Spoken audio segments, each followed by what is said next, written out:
Welcome back. If you're just joining us, you're watching the news at 10, broadcasting live from Lagos. A reminder of our top stories. Boko Haram continues rampage as 31 people are killed in Mafa village, Borno State. Department of State Security Services, DSS, parades 7-man gang believed to be behind the murder of an Islamic cleric, his wife and son. Parents and alumni of federal government colleges protest Yobe school attack. And Russia insists it will not withdraw its troops from Ukraine, also demands Crimea's surrender.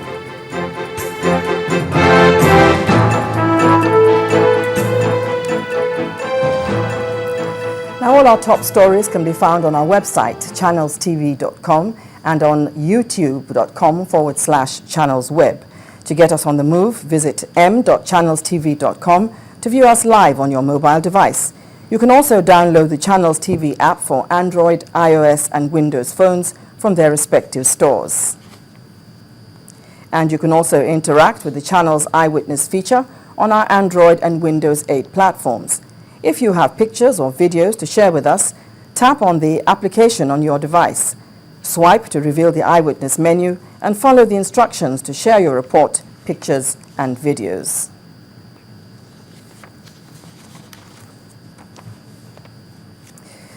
Now, against the backdrop of the River State Assembly not being able to sit within their assembly complex, the state governor today provided them yet another platform in Government House to discuss state matters. At that forum, the River State Governor, Mr. Chibuike Amechi, questioned the centenary celebration in the midst of the Boko Haram rampage and killing of innocent citizens. It's been a while since members of the River State House of Assembly had a session. The reason for this is the internal crisis in the state, which has paved the way for the police under the leadership of the former commissioner in the state, Joseph Mbu, to intervene by locking up the complex sometime in December last year. But the River State Governor Chibuike Amechi steps in and provides a temporary venue for the lawmakers inside the old auditorium of the River State Government House, where the special session takes place. The governor's presentation dwells on the nation's centenary celebration, as well as the unfortunate Yobe school attack, which left several students dead. Can we really celebrate when our children are being slaughtered while at school? Can we really celebrate when our fathers, mothers, brothers, and sisters are being slaughtered like chickens? In these questions lies the state of the nation. Where is the country headed? Where will the country be in another 100 years? What legacy are we leaving behind for our children? Apart from the centenary and killings in Yobe State, the governor also bears his mind on the state of the economy. As you are aware, we have continued to witness a dwindling of our monthly allocation to the state as a result of shortfalls in allocation from the Federation account. The federal government has said that the shortfall is caused by oil theft. While we feel the unmistakable tremors of a wobbling economy, the Minister of Finance and Coordinating Minister of the Economy continues to sing loudly to disguise the stuttering of an economy that is about to break down. These special sessions are expected to hold in every state under the control of the All Progressives Congress, the APC.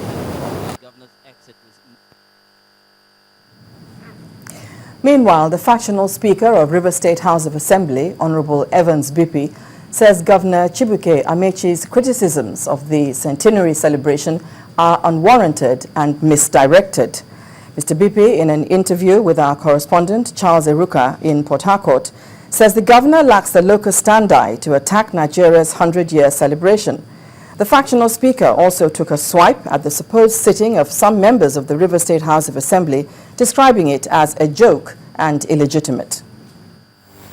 Some members sat in government house. They only met with their friend. He said, the only one there to meet with him, he cannot have a session in government house. We have our low chamber, we have our own office, we have our own complex. And I supposed to preside over the sitting. When I'm not there, who? Is it the former speaker, Otenema Badana Makri? He's no longer the speaker.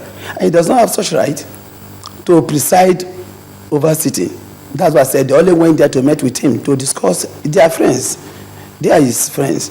Or are they portraying, are they telling the people that they are bootlicking members or they are rubber stamp as members? I mean, how can a reasonable person come up to say he's condemning? Is it because it's Jonathan?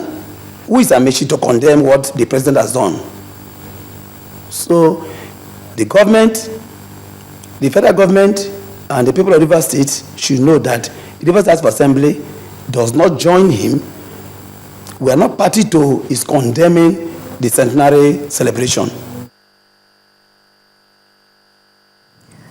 And now the transportation sector in Kwara State got a boost today with the launch of a new scheme to promote economic activities. 100 taxis were injected into the state by the government under the new scheme.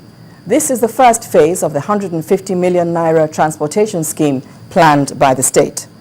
The gesture, according to the governor of the state, Abdul Fattah Ahmed, is to enhance the socio-economic activity in the state.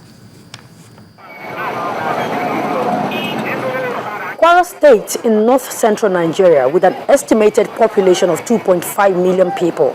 Now, the state in recent times has witnessed increase in population owing to the influx of people, especially from the northeast and northwest, putting a lot of strain on the transportation sector.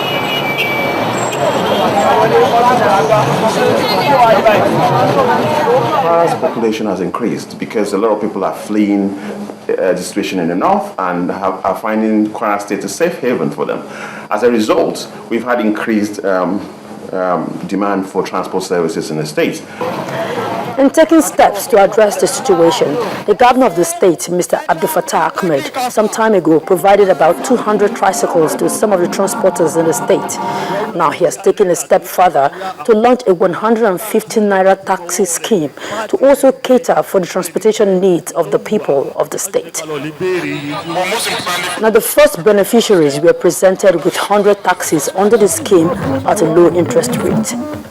As we all know, taxi drivers are crucial to mobility of our people and their goods, as well as to enhance socio-economic activities across the length and breadth of Kwara State. A total of 50 million naira was spent on this phase of the program, which according to the state government will be in 3 phases. Those taxis that have been provided now, instead of us taking the money from our pocket, when they distribute the taxi now, the taxi, when it works outside, it will provide money for us. Now, apart from the transportation sector, the government also plans to undertake other intervention schemes, which include providing a total of 8,200 jobs, specifically for the unemployed youths in the state. The Governor Ahmed is not resting on his arse. He's determined that this social problem of unemployment does not escalate into a security situation. Providing the dividend of democracy remains the ultimate, and the state government says it remains committed to addressing the needs of the people. Ogechuku also reporting for Channels Television News. I'm now being joined on the news at 10 by the Executive Governor of Kwara State, Malam Abdul Fattah Ahmed, and he joins us live from Ilorin, the Kwara State capital. You're welcome to the news at 10. Thank you very much. Good evening. Good evening. Now, you launched the Kwara taxi scheme today. What's the objective of the scheme? Basically, the objective of the scheme is one in a series of activities we have lined up in need to grow our economy and also to empower our youths. Because it's one of the major commitments we gave. We started last year where we gave out some activities in terms of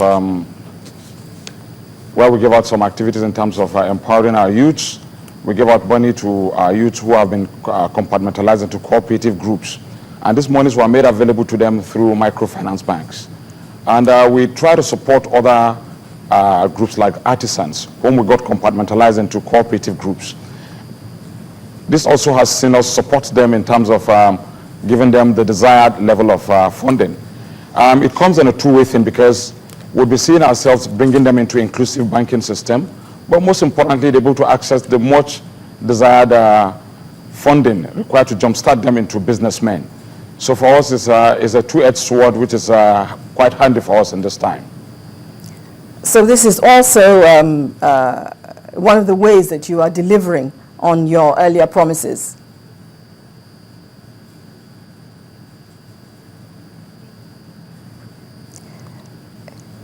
I said I think this should be one of the ways by which you are delivering on your earlier promises.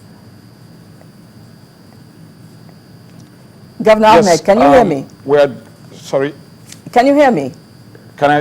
I can hear you, okay. Please. Can you come again, please? Yes, I was saying that this should be one of the ways by which you are delivering on your earlier promises. Yes, yes, yes. All right, now these vehicles, no doubt they will provide employment for some people, but it seems as if the population of the state is actually increasing, especially with the influx of people from northeastern part of the country. So how much impact will 100 vehicles actually make?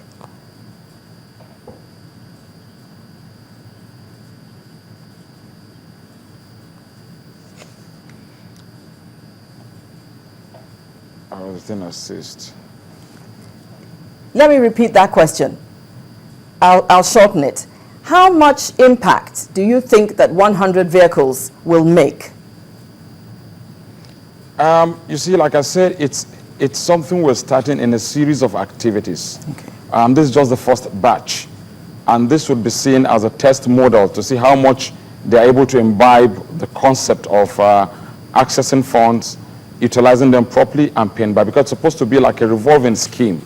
Like I told you, it's the first batch. We'll be taking the second batch as soon as we enter into the second quarter of this year. And this will see us meeting the much talked about support in driving the economy. One of the most important things, like I said, is to ensure that our youth also benefit from this. Because if we look at it clearly, the youth levels are getting too high in terms of unemployment, and we need to begin to see sensitive levels created by government to support this. And that's why this has been keyed in alongside our economic platform to support our transporters, who also are expected to have their own sector of the economic drive to make things work in Kwara State. All right, thank you very much for joining us on the news at 10. I've been speaking with the Executive Governor of Kwara State, Malam Abdul Fattah Ahmed, about the new transportation scheme launched today.